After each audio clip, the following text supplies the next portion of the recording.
Boa noite, meus queridos. Para iniciar, o tema de hoje é o cego de nascença, tá? E vamos inspirar esse momento com a voz da Marcinha, que vai me ajudar para poder cantar uma música. Vamos lá, Marcinha.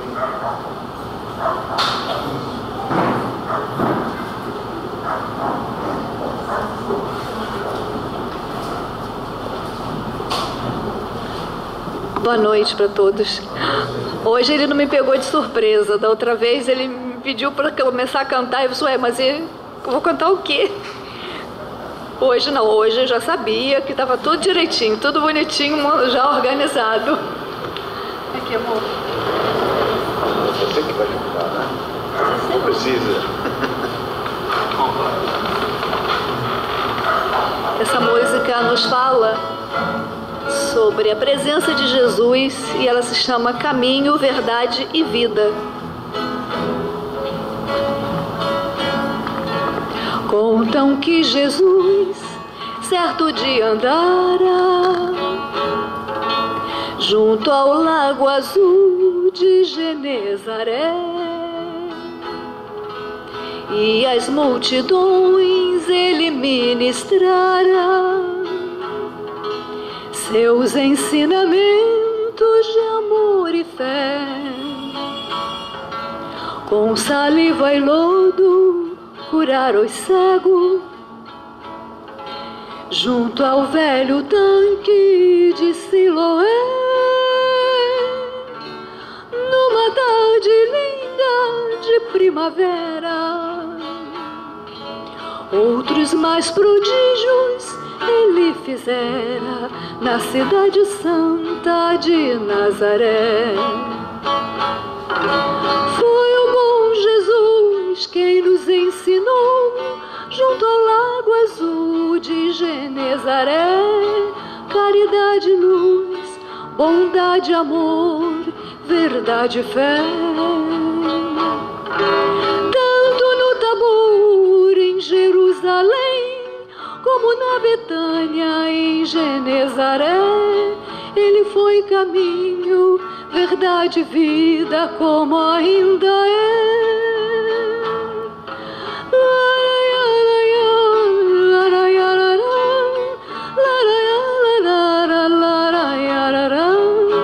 Ele foi caminho, verdade e vida, como ainda é.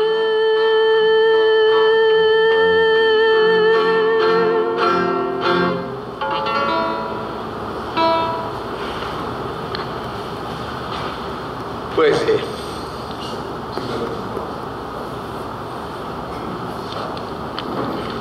Esse tema é muito interessante, porque hoje nós vamos viver de emoções hoje.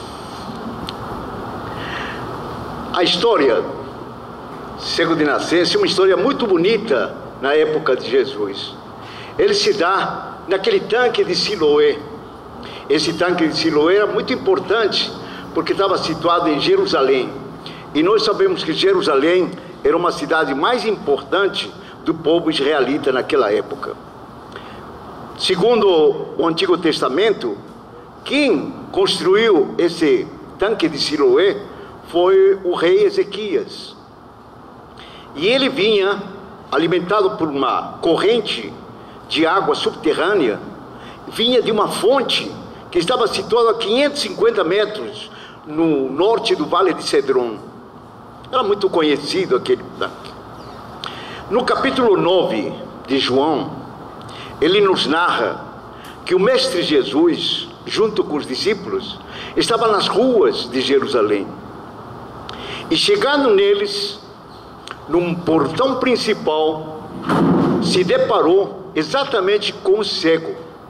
Um jovem cego que nasceu cego, cresceu cego e não sabia ler nem escrever. Esse rapaz, hoje nós sabemos que os nossos deficientes visuais, hoje, através do sistema Braille, eles sabem ler. Mas naquela época, um cego era tido como uma maldição. qualquer pessoa que nascesse com defeito, né, um leproso, um doente, um cego, um paralítico, todos eles eram tidos como elementos que sejam amaldiçoados e consequentemente estavam castigados por Deus. Se estavam sendo castigados por Deus, então não precisavam ajudar, né? Porque eles se sentiam, os fariseus sempre se sentiam que através das leis rígidas, mosaicas, né, se sentiam que tocando uma pessoa desses ia ficar impuro. Então você vê como é que eles tratavam aquelas pessoas, aqueles irmãos nossos. Mas Jesus, ele não vê essas pessoas, exatamente os fariseus, ele vê exatamente os pobres, aqueles que são discriminados pela sociedade. Exatamente um cego, um paralítico, um leproso, tudo isso é história exatamente para poder reviver o Evangelho do Cristo.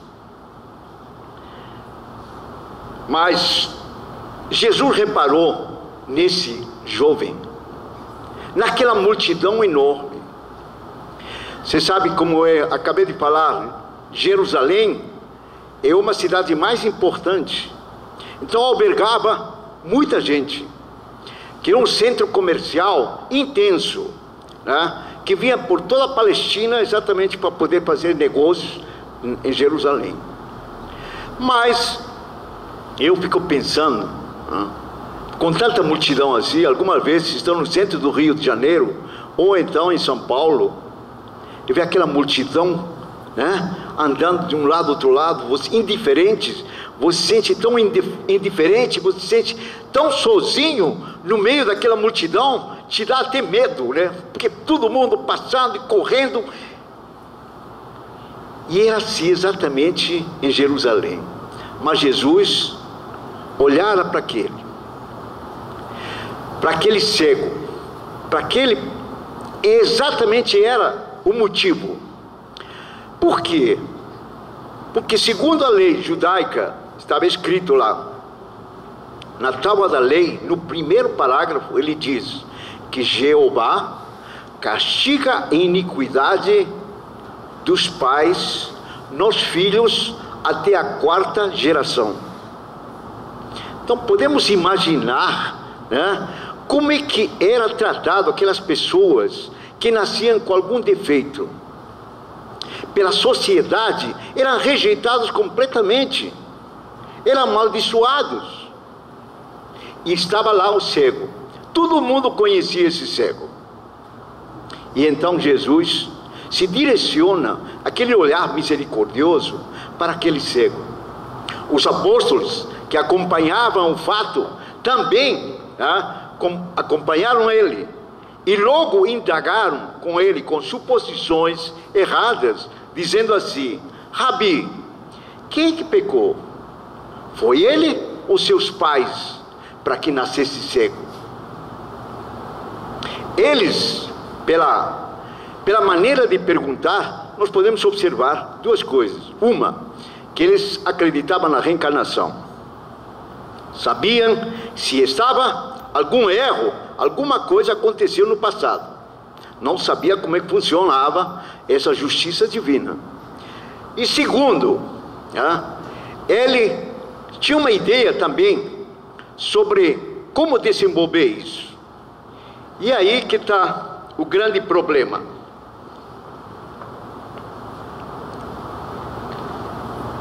O Mestre Jesus respondeu: nem ele pecou, nem seus pais, mas foi assim para que se manifeste nele as obras de Deus. Nem sempre alguém que nasce com defeito seja o resultado de um desequilíbrio no passado. Existem espíritos puros, espíritos missionários. Chico Xavier, por exemplo, ele tinha uma catarata que acompanhou ele até o desencarne. E que diríamos da angina? Que ele sofria tremendas dores, ficava semanas inteiras sem dormir. O Chico, provavelmente, ele sabia disso, aceitara isso. Assim também, o missionário de luz, que vem muitas vezes como uma criança autista, como uma criança mongoloide, que praticamente está restrito, não tem condições de falar, mas ali tem um espírito superior.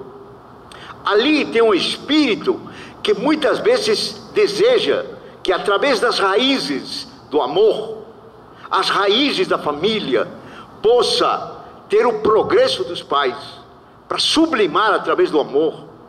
Então, eles vêm com a missão perfeita. Hoje nós podemos supor sempre, nunca nós podemos apontar as situações. Existe, desde a época de Jesus, sempre eram discriminadas essas pessoas. E Jesus exatamente veio para poder mostrar que não era assim. E até hoje, até nós, até modernamente, através inclusive conhecendo a doutrina espírita, nós somos muitas vezes implacáveis na maneira como, nas críticas que nós temos. Nós falamos quando uma pessoa, um amigo nosso, um irmão está doente ou está sofrendo alguma coisa, cabe a nós como espíritas nos fraternizar, dar aquela palavra consoladora e não indicar com o dedo, né? Estás pagando aquilo que você fez de errado. Assim faziam também na sociedade antigamente, e assim nós fazemos hoje. Os moradores de rua, as crianças que perambulam pelas ruas, os asilos estão cheios, um depósito de velhos, somos incapazes de a gente poder ajudar. Sempre pensa naquela pessoa como se estivesse sendo castigado. Hoje nós temos, sem dúvida, em casa nós temos aquela cama gostosa, temos um chuveiro, nós temos uma comida, mas somos incapazes de poder distribuir essa comida. Hoje nós fazemos dinheiro, títulos, de toda maneira que nos colocamos nos consultórios, os nossos escritórios. Mas o que serve desse título em benefício dos outros? Fora da caridade não há salvação. Como dizer que eu amo a Deus se eu não sei amar o próximo? Como é que eu posso dizer, eu me olhar no espelho, o que eu estou fazendo da minha vida? Se eu não sou fraterno, se eu não sou sincero, não sou um pai, aquela obrigação que nós temos como amigo, como pai, responsável pela família. O Chico ele falava, primeira coisa numa pessoa é dar prioridade número 1 à família. A segunda prioridade, a família. Terceira prioridade, a família. Então nós estamos perdendo as grandes oportunidades dessa reencarnação, com picuinhas, com invejas, com orgulho, com vaidade, deslumbrados muitas vezes, mas não fazemos nada por aquele que precisa pelo menos um telefone. Como vai você? Eu me lembrei de você.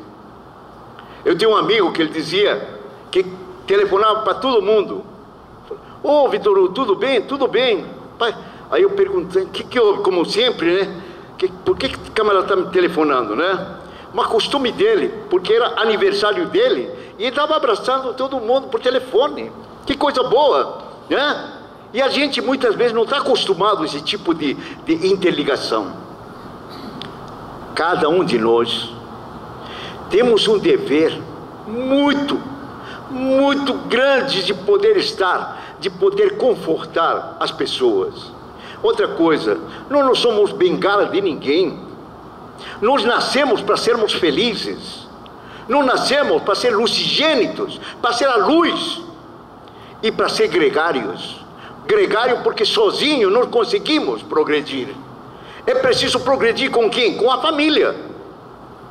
Então é preciso que possa estar lá. Quando você casa com uma pessoa, é um pacote inteiro. é o sogro, a sogra, os cunhados, os vizinhos, os primos, todo mundo. Quando a pessoa diz, não, eu casei com você, mas não casei com tua família, está completamente enganado. Ele casou com a família toda. E você é responsável, muitas vezes delas, para poder alavancar esses sentimentos, através da tua tolerância, através da tua paciência.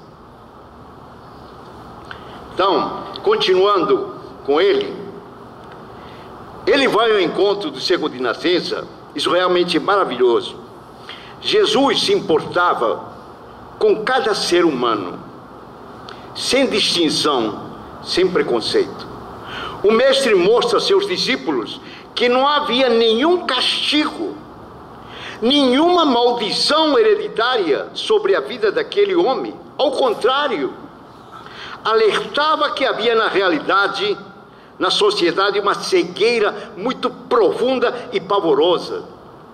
Estavam cegos pelo dinheiro, cegos pelo poder, cegos por tudo, pela inveja, por tudo, mas não vinham a verdadeira visão que é a vida espiritual.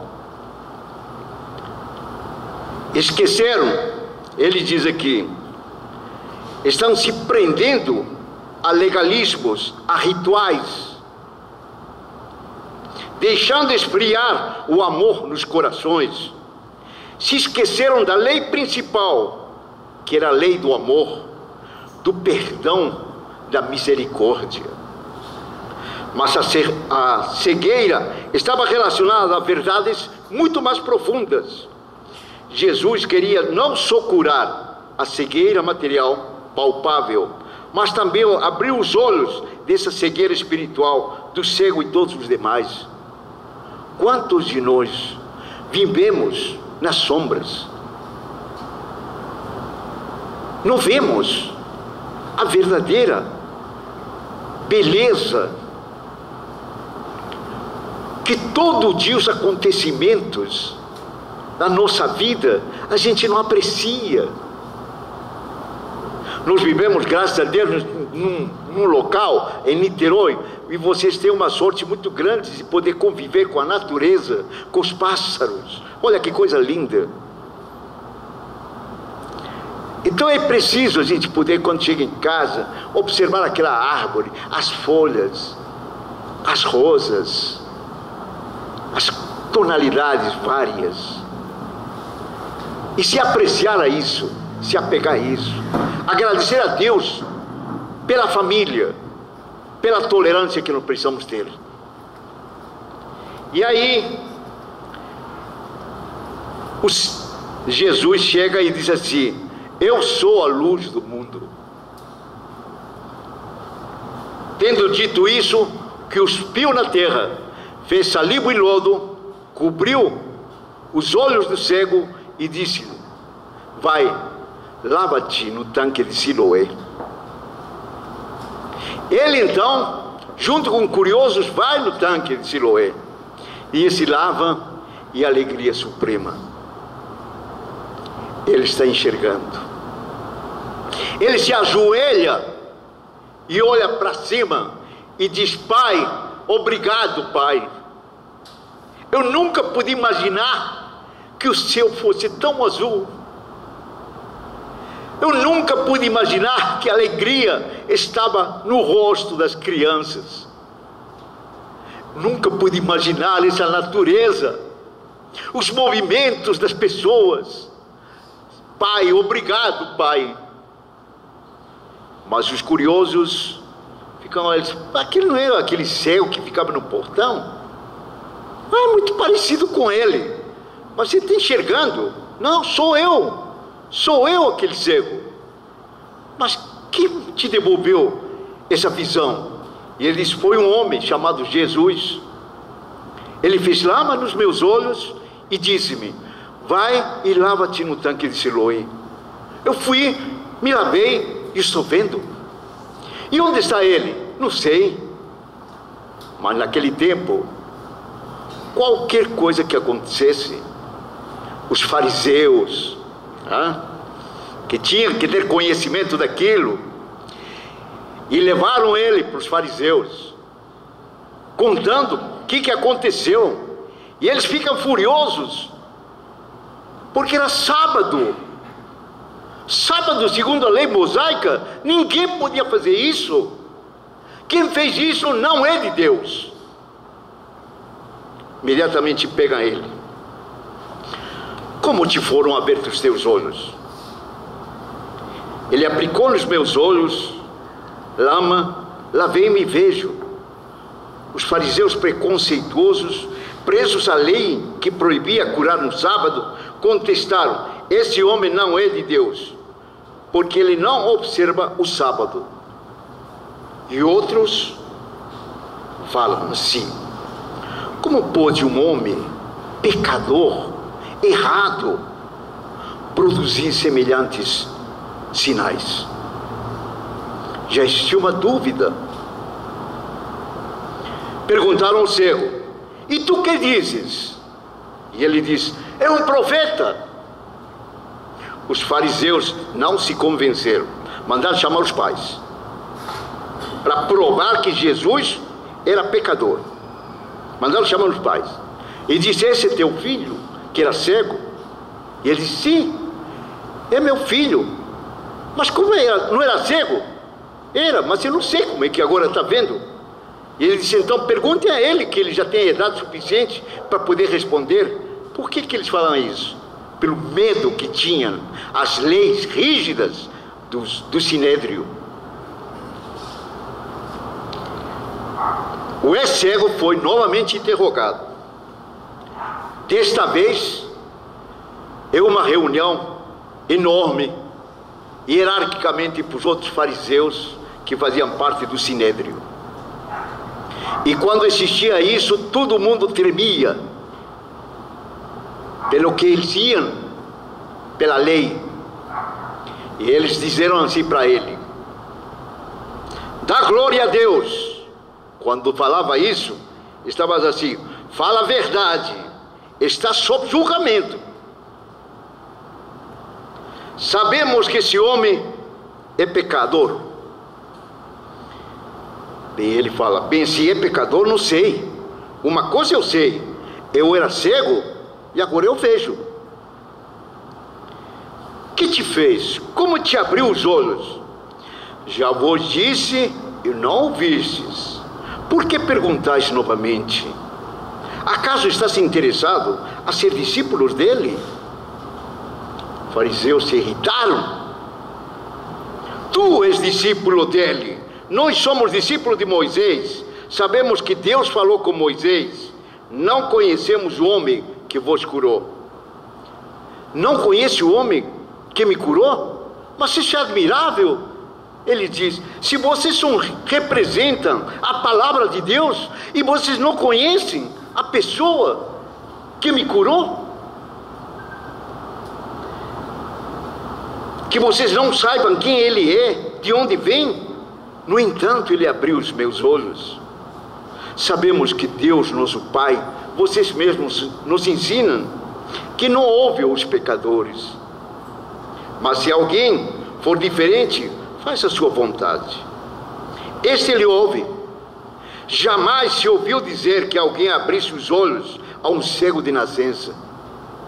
Se este homem não fosse de Deus, nada poderia fazer. A coragem daquele cego, enfrentando a intolerância dos fariseus e a possibilidade de represálias, foi a gloriosa obra divina que Jesus se referia. Ora, tu és nascido tudo em pecado e quer nos ensinar? Foi a resposta dos fariseus para aquele jovem. E o que aconteceu? O expulsam. Ele expulso. Jesus estava à parte, vendo aquilo tudo, sereno, calmo. Quando soube que expulsaram do templo, se apresenta a ele.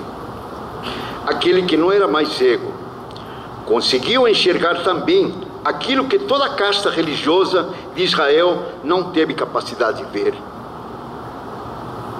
E Jesus pergunta: Jesus, acreditas tu no Filho do Homem? E ele respondeu: quem é ele, meu Senhor? Não sabia. E Jesus lhe diz: você está vendo ele, o que fala com você. Então afirmou o cego: eu creio, Senhor. Olha a resposta: eu creio, Senhor. Ele falou: eu creio e não eu vejo. Enriqueceu-se de gratidão por aquele que o libertou. O único que enxergava era um jovem cego. Os outros que dizem enxergar estão cada vez mais cegos, porque se desviam dos caminhos do Senhor. É preciso ver e enxergar. Ver com os olhos materiais, mas enxergar com os olhos da alma, no sentido espiritual dos fatos, algo que os olhos humanos ainda poucos conseguem ver. Por isso que nós devemos sempre pedir remover o lodo que cobre os nossos olhos. Bem, o que diz a doutrina espírita em relação a esse relato evangélico que está escrito no evangelista João, e que todas as religiões falam sobre esse relato? O que a doutrina espírita, ela fala tecnicamente por tudo. Ele fala, Jesus disse: conhecereis a verdade e a verdade vos libertará. Libertará de quê? De uma escravidão da ignorância. Se nós começarmos a analisar, durante 14 séculos nós fomos submetidos pela Igreja Católica a acreditar que a Terra era o centro do universo, e quem falasse o contrário era punido até com a morte. Depois apareceu Ptolomeu, Copérnico, Galileu Galilei, para poder mostrar o heliocentrismo, que até hoje a física, a astronomia se baseia. Então é preciso a gente poder analisar o que Jesus dizia: conhecereis a verdade e a verdade vos libertará. É preciso que nós possamos nos estruturar. Até 1914 a gente fabricava ainda barcos de madeira, porque todo mundo pensava que o único material que flutuava era madeira, quando na realidade Arquimedes vem e escreve: pressão igual a força sobre área. Tem que ter área, não precisa ser qualquer elemento, desde que tenha área ele não afunda. E hoje nós temos os navios de aço. O que aconteceu? Está revolucionando isso. No Japão hoje tem um trem que levita 10 centímetros, com uma velocidade de 500 km por hora. Então é preciso, quando Jesus falou, ele verificou que todo mundo estava numa ignorância terrível, vivendo de dogmas, de leis rígidas, quando na realidade tem que ter a liberdade. Por isso é que ele é o grande libertador, que nos ensina a romper as cadeias de ignorância. Ainda, e os milagres então, entre aspas, como é que a doutrina espírita ele verifica isso? Na Gênesis, estuda, olha só, ainda mais, ele diz muita coisa importantíssima. Nós estávamos, naquela época, vivendo de dogmas, enigmas, símbolos religiosos, manobrismos sectários, paradoxos, e aparece a doutrina espírita exatamente para poder desvendar o novo horizonte do homem. Mas como é que ele fez isso? Em 1857, no lançamento no Livro dos Espíritos, na pergunta 540 do Livro dos Espíritos, está escrito lá que o homem foi criado simples e ignorante, para, através de desenvolvimento natural, chegar a arcanjos. 1959, 2 anos depois, Charles Darwin publica o livro Origem das Espécies, onde exatamente ele fala a mesma coisa que falava no Livro dos Espíritos. Essa Origem das Espécies, escrito por Charles Darwin, revolucionou a biologia e a estrutura hoje atual. Então é preciso ter conhecimento em relação a isso. E a doutrina espírita, exatamente, é o fato de poder incentivar as pessoas a estudar, a dialogar. Essa é uma doutrina, não é salvacionista, é uma doutrina educativa. Existia em Minas Gerais, contam, que existia uma reunião de várias religiões, muitas religiões. E Richard Simonetti estava representando a doutrina espírita. Mas você sabe que a maioria das pessoas não concordam com a doutrina espírita, muito menos com o espiritismo. E a espírita, então, não querem ver nem ponto. Então, perguntaram para ele: Richard Simonetti, o senhor representa a doutrina espírita hoje? Eu falei: é verdade. Mas o pessoal todo aqui chegou na seguinte conclusão: que o espiritismo não é a religião do futuro. O que o senhor tem a dizer isso? Olha, isso é ao vivo. E ele falou: mas eu concordo plenamente com isso. Mas o senhor concorda? E todo mundo, os pastores, todo mundo ficou se olhando. O senhor concorda com isso? Que o espiritismo não é a religião do futuro? Não, não é. É o futuro das religiões. Todas as bases do espiritismo, da doutrina espírita, serão absorvidas futuramente por todas as religiões. E chegaremos a um ponto em que teremos uma única religião. Olha que coisa bonita. Então é assim.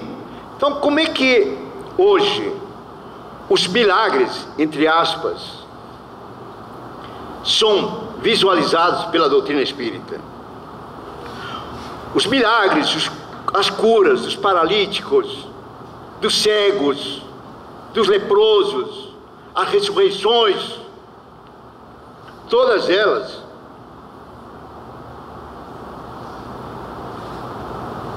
são dadas como fenômenos extraordinários, como fenômenos sobrenaturais, e que pontuam a narrativa dos evangelhos.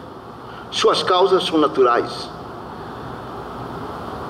e podem ver-se compreendidas com a ajuda da ciência espírita.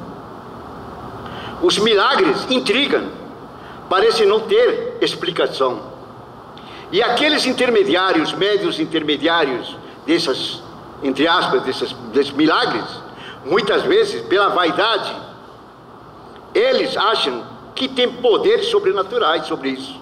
Então tem que ter cuidado, que ser intermediário, ser médium, é uma grande responsabilidade. É um planejamento, você é um instrumento de uma falange de espíritos que está acima, planejado com tudo. É preciso ter fidelidade nas comunicações. Então, para o espiritismo, porém, nada existe de sobrenatural. Isto é, nada pode estar acima das leis de Deus, que são as leis da natureza. Os milagres pertencem à ordem dos fenômenos psíquicos. Isto é, que tem como base as propriedades, características do fluido perispiritual, que constitui o agente magnético para poder auxiliar a vida espiritual durante a vida ou após a morte. E ainda mais, no elemento constitutivo de cada espírito, sempre fazendo prevalecer que tem uma força ativa na natureza. O que eu estou falando está na Gênesis. Ainda mais, e Jesus, nosso mestre, visualizando Humberto de Campos, ele fala muito sobre Jesus, que há 4 bilhões de anos, exatamente que tem a Terra, Jesus foi incumbido por Deus nosso Pai para presidir o deslocamento da massa solar para poder originar a Terra, junto com outros espíritos crísticos. Espíritos crísticos. Então imagina como Jesus, quando veio aqui na Terra, o sacrifício, a missão, pelo grande amor que tem por nós, para mostrar exatamente que nós precisamos desvendar, romper esses elos da ignorância. Porque rompendo os elos da ignorância e tendo conhecimento, cada um de vocês, sobre a vida, sobre o que é o Espírito, você vai poder exatamente progredir melhor e com consciência. Jesus não soubesse um espírito da mais alta hierarquia espiritual. A sua superioridade moral e a amplitude de seus conhecimentos permitia que ele pudesse fazer várias reações, coisas que a nosso nível intelectual não conseguimos percebermos. Nós não temos ideia do trabalho co-criador que existe, das inteligências gloriosas para formar novos mundos.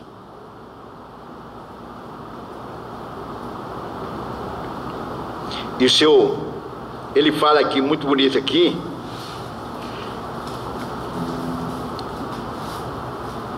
os fluidos que emanavam, não o derivado do seu corpo, mas do seu espírito, que dominava de uma maneira absoluta a matéria e a ciência da Terra. Seu perispírito fora retirado da parte mais pura da nossa galáxia, para permitir que ele possa, durante 3 anos, trazer a sua doutrina. Durante 7 sermões, poder levar essa mensagem de amor. E ainda 49 parábolas escritas por nossos evangelistas.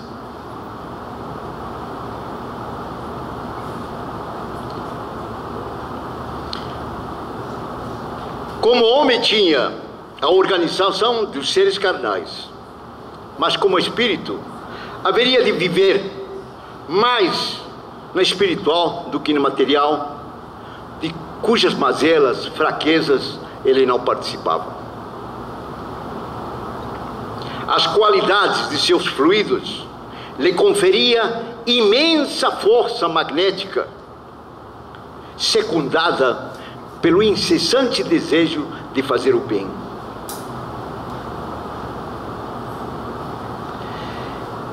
Evidentemente, nós sabemos que todos nós somos oriundos do fluido cósmico universal. O fluido cósmico universal, todos nós estamos mergulhados neles. Então, a nível de subconsciente, todos estamos ligados a eles. E lá nós temos 2 tipos de elementos: os imperceptíveis e os perceptíveis, os ponderáveis e os imponderáveis. Os imperceptíveis e os imponderáveis você não consegue medir com os instrumentos aqui da Terra, mas eles existem. Joana de Ângeles fala que nós somos um conjunto de energias. Então imagina, essas energias imponderáveis, imperceptíveis, que eles se contraem ou dilatam ao influxo dos nossos pensamentos, dos nossos sentimentos. Hoje você pode, através do pensamento, poder realizar grandes curas. Por isso que a maioria das doenças são psicossomáticas. 90%, tem início exatamente no desequilíbrio que nós temos energético. André Luiz, ele fala que toda vez que você faz uma prece, os centros de força, os 7 centros, eles se verticalizam. E quando eles se verticalizam, quando você faz uma prece, gera uma energia tão salutar e tão produtiva que fortalece nosso sistema imunológico. Hoje nós temos as doenças, que é desequilíbrio do nosso sistema imunológico. Por quê? Pelo desequilíbrio dos nossos centros. Isso é através dos nossos pensamentos, das nossas emoções. Agora, quando Jesus falou amar a Deus e ao próximo como a si mesmo, quando você faz isso, ama o próximo, é uma energia que sai de ti, e quem ganha mais é você, porque quem dá mais, ganha mais.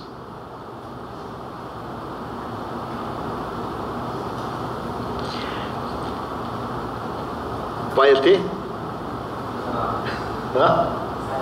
7 horas, tá bom. Então, só para poder analisar o que a doutrina espírita fala sobre o cego de nascença, ele diz que Jesus desobstruiu as estruturas biológicas responsáveis pela visão, que se encontravam adormecidas e parcialmente paralisadas. Jesus aplicou uma ação magnética mais intensa nos olhos do cego, para desbloquear-lhe a visão. Elaborou um cataplasma com terra, com saliva e lodo, formando assim um tampão. Jesus mandou retirar o tampão nas águas límpidas do Siloé, água subterrânea com propriedades medicinais semelhantes às estações hidrominerais atuais. Então tudo é possível fazer, isso é um processo natural, não existe milagres. Muitas vezes me perguntam se numa reunião espírita, eles querem movimentação de objetos extraordinários, tudo aquilo, quando na realidade não é nada disso. É absorver os conhecimentos para poder ter riqueza no interior. Você não tem espírito, você é o espírito. Você tem corpo, você tem que pensar como espírito, não como corpo. E para poder finalizar, sempre eu gosto de trazer uma história. A história hoje é de um casal, Mercedes e Bilafan. Mercedes e Serafim, os dois, um casal. Esse casal não tinha filhos idosos e morava numa casa humilde de madeira. Tinha uma vida tranquila, alegre e eram felizes.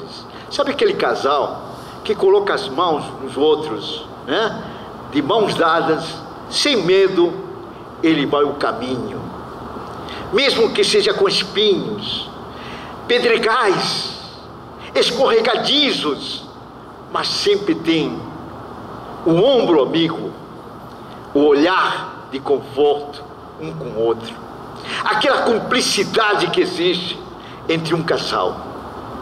Eram assim esses, que se amavam todos os dias. Até um dia aconteceu um acidente com a senhora Mercedes. Ela estava trabalhando em casa quando começou a pegar fogo na cozinha. As chamas atingiram o seu corpo. Serafim, o esposo, acorda assustado com os gritos e vai à sua procura. Quando a vê coberta de chamas, tenta ajudá-la, e o fogo também atinge os seus braços. Mesmo assim, consegue apagá-la. Mas quando chegam os bombeiros, já não havia muito da casa. Havia apenas uma parte, o resto estava toda destruída. Levaram o casal para o hospital. onde foram internados em estado grave. Foram vários meses de cuidados médicos no hospital. A queimadura trouxe grandes consequências. Lesou a parte externa das pessoas, mas foram reabilitados, cicatrizados e liberados. Serafim é o primeiro que é liberado no CTI masculino. Ele vai para o encontro da sua amada.